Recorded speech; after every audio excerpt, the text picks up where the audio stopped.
একটা সময় জঙ্গলমহল মানেই ছিল মুখ আর মুখোশের খেলা, কিন্তু এই প্রান্তিক এলাকার এক ইতিহাস আজও অনেকেরই অজানা।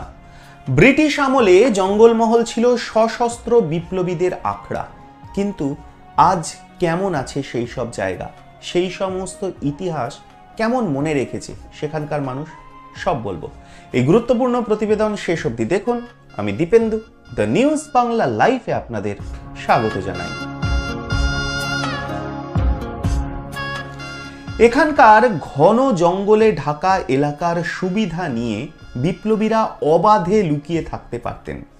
বাঁকুড়া শহর থেকে প্রায় 85 কিলোমিটার দূরে শাল সেগুনের ছায়া গভীর অরণ্য পেরিয়ে গেলেই ছেন্দা পাথর, তার এক কোনায় একাকী পড়ে আছে শহীদ ক্ষুদিরাম বসুর লুকিয়ে থাকার জায়গা।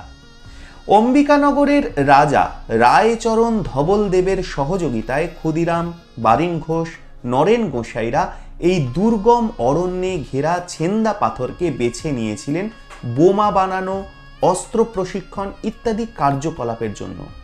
এখান থেকে একটু এগিয়ে গেলেই ঝাড়খণ্ড সীমানা, ফলে ভূপ্রাকৃতিক বৈশিষ্ট্যের কারণেই এই এলাকা পরাধীন ভারতের সশস্ত্র স্বাধীনতা সংগ্রামীদের আত্মগোপনের ক্ষেত্রে আদর্শ জায়গা হয়ে উঠেছিল।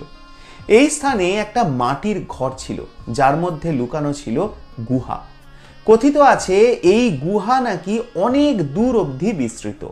এই গুহাকে কাজে লাগিয়ে ব্রিটিশ পুলিশের নজর এড়িয়ে থাকতেন বিপ্লবীরা। এখান থেকেই বিপ্লবীরা অভিনব পদ্ধতিতে মাটির বোমা, অর্থাৎ উপরের আবরণ মাটির, ভেতরে বারুদ ভরে সারা রাজ্যে সংগঠনের জন্য অন্য সদস্যদের কাছে সরবরাহ করতেন।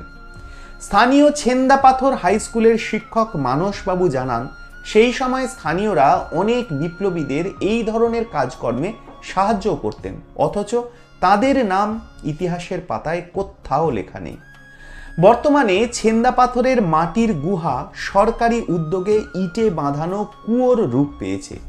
মাটির দেওয়াল এখন পাকা ইট দিয়ে ঘেরা।